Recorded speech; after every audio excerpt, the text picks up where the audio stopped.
All right, welcome back to now our third part of this video here, where we're looking at a whole body summary of the various organs and organ system we've learned about. If you'd like to discuss and learn about some of the things we talked about earlier, please make sure you watch the previous two videos where we talk about the upper portion of the body. Now, working our way down into the abdominal cavity, one of the first structures I want to highlight here is the sheet of muscle that you see here that separates the lung or the respiratory system from the abdominal cavity, the digestive system. That is our diaphragm. This is what's responsible for primarily part of our inspiration and exhalation process. And one of the structures I want to highlight here, if I take the heart out, is firstly the trachea that separate into the individual lungs, and running behind it is the esophagus. If you look right here, there is a little hole here that the esophagus is going to go through to connect with the remaining abdominal cavity. That hole right there within the diaphragm is called the esophageal hiatus. This is what's connecting the esophagus with the remaining portion of your abdominal cavity. This way there's no interruption for the esophagus itself. But coming back to the abdominal cavity, let's now talk primarily about the digestive system. So we have our J-shaped organ right here. This is our stomach that the esophagus is connecting with. And sitting on top, we have one of the largest organs of our body. That is going to be the liver. It has this distinct brownish color because it is rich in iron in this case. But it has many other functions, including detoxification, production of albumin, production of bile. We talked a lot about what the liver is involved with in terms of our overall bodily function. Taking the liver out, what's sitting sort of inside of it or sort of sitting on the bottom portion, we of course have our gallbladder. This is where primarily bile is stored as the liver is making it. And bile, as we learned in the digestive system, is responsible for the emulsification of fats, which helps with the digestion of fats when lipase enzymes gets involved within the small intestine itself. So I'm going to put the liver to the side here and look at the stomach itself. So let's open up the stomach and highlight some of the structures. So the top portion of the stomach that connects with the esophagus, this is where you find the cardiac sphincter. This is what's going to control the amount of food coming in and making sure the food doesn't go back out.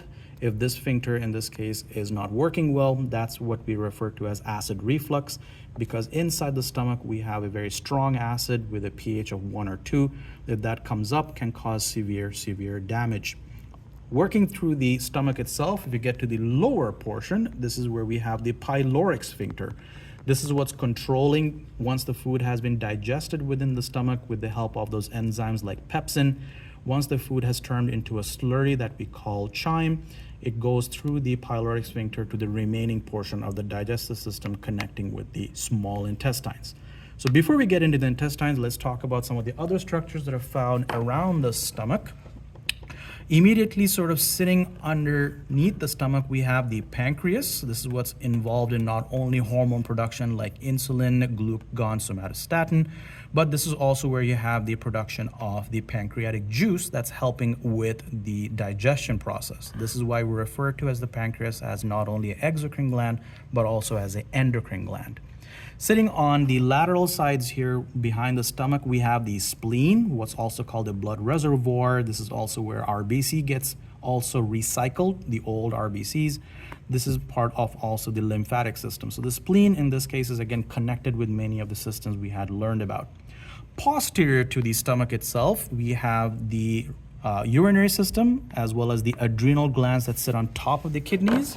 So we have the individual kidneys, left side right there behind the pancreas, the right on this side, and then of course sitting on top of the individual kidneys are the individual adrenal glands.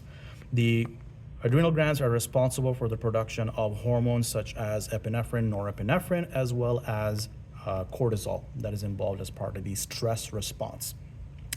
Why don't we now go into the structures that are found in the lower portion of the abdominal cavity. So before we take this guy out, let's see what we can see here. We can see first highlighted are the small intestine as well as the large intestine. If we want to talk about the individual portions, what you're going to see primarily is the jejunum and the largest length of the small intestine, which is the ileum. This eventually connects with the large intestine right here.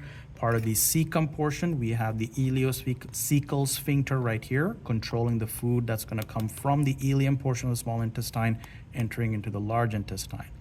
From the cecum, then we enter into the ascending colon, going across our body, the transverse colon, then the descending colon that's going to eventually connect with the sigmoid and the rectum. That is, of course, covered in this model right now, but we'll highlight that once we take the intestines out. So let's take a look here to now what it looks like on the back, highlighting some of those structures. So coming back to our pancreas here, we have the pancreatic duct. This is what's responsible for releasing that pancreatic juice to the first portion of the small intestine that we call the duodenum. This is where you primarily have chemical digestion taking place. This is where the pancreatic juice is going to release enzymes like amylase, lipases, proteases for the digestion of carbohydrates, fats, as well as proteins.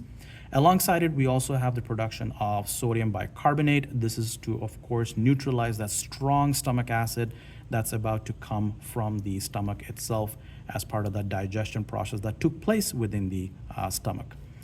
Some other structures that I want to highlight here are going to be, of course, the appendix. So this is where the cecum is. This is where ileum is. It's connecting with the large intestine right there.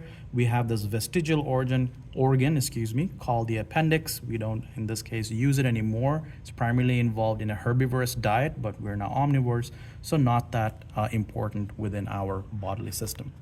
Putting our intestines away, let's talk about some of the digestive structures that we can highlight here.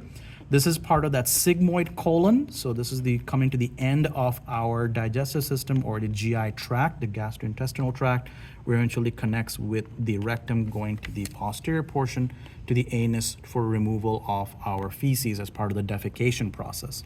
Some structures that we can highlight here are, of course, going to be the urinary bladder. That's formation of for the storage of urine itself. So speaking of the urinary system, now that we have the digestive system removed, why don't we focus a little more on the urinary system? So in the posterior portion of our abdominal cavity, sort of located in the back, we have the individual kidneys that I mentioned earlier. They're going to be responsible for filtering blood through these nephron functional units and start to produce urine. That urine, in this case, will then exit out of the individual kidneys through these tubes here called ureter, where the ureters eventually connect up with the bladder for the storage of urine. Once the bladder gets full, we can empty the bladder through the process of micturition or urination, where the urine then exits the body out as well. All right, folks, I think that covers all the organs that we had learned about in this video here. So just zooming out, you can see the different videos. So please make sure you watch the video series where we talked about the individual organs. Otherwise, that's the end here. Thanks for listening.